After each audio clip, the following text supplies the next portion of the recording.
தேவனுக்கு மகிமை உண்டாவதாக. தினமும் ஒரு வேத வசனம்.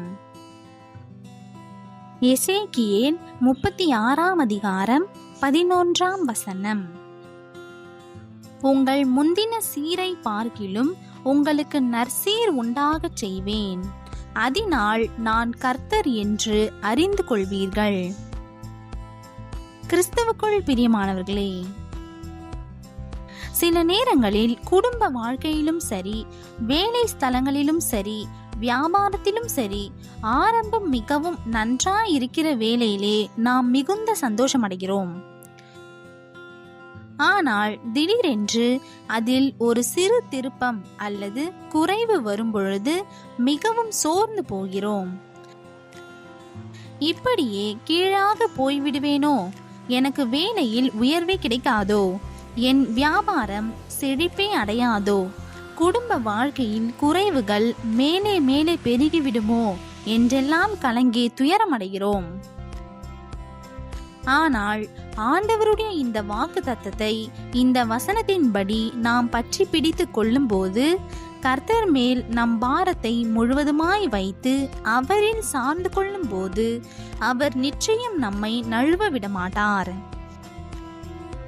இந்த வசனத்தை முழுவதுமாய் வேதத்திலிருந்து வாசித்து பார்த்து அந்த ஆசீர்வாதத்தை ஆண்டவரிடம் உறுதியான ஜெபத்தின் மூலம் கேட்டு பெற்றுக்கொண்டு நன்மை பெறுங்கள்.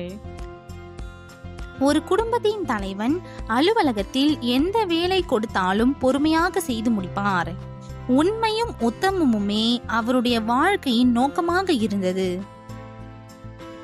இதனால் அவரோடு பணிபுரிந்தவர்கள் அவரை சுலபமாக ஏமாற்றி விடுவார்கள். அவருக்கு வரவேண்டிய உயர்வை எல்லாம் யாராவது அவருக்கு கீழாக இருக்கிறவர்கள் அடித்து கொண்டு போய்விடுவார்கள். இதனால் அவருடைய மனைவிக்கு மிகுந்த வருத்தம்.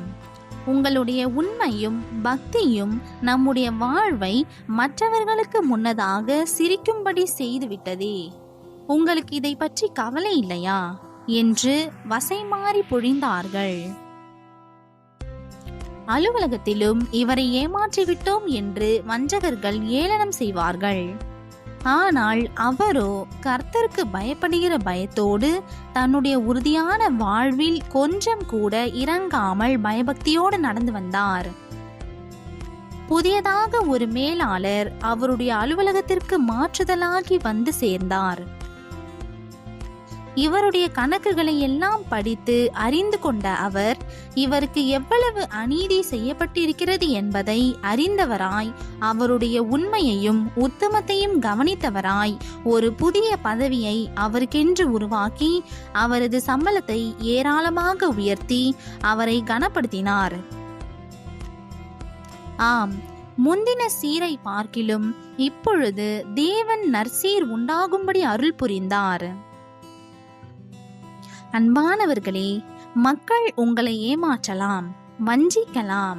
ஆனால் நீங்கள் உண்மையிலும் உத்தமத்திலும் ஆண்டவரை பின்பற்றுவதிலும் தாவீதை போல் இருதயத்தில் ஆண்டவருக்கு முன்பாக கவனமாய் வழிநடப்பீர்களானால் அவர் உங்களுக்கு மேற்கண்ட வாக்குத்தத்தத்தின்படி நிறைவான ஆசீர்வாதத்தை அருளிச் செய்வார்.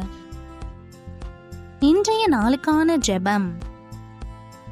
அன்பு தகப்பனே, நீர் என்றென்றும் உயிரோடு இருக்கிறபடியால் இன்று இந்த வாக்கு தத்தத்தின்படி என் வாழ்வை நற்சீர் உண்டாக ஆசீர்வதிப்பீர் என்று விசுவாசிக்கிறேன்.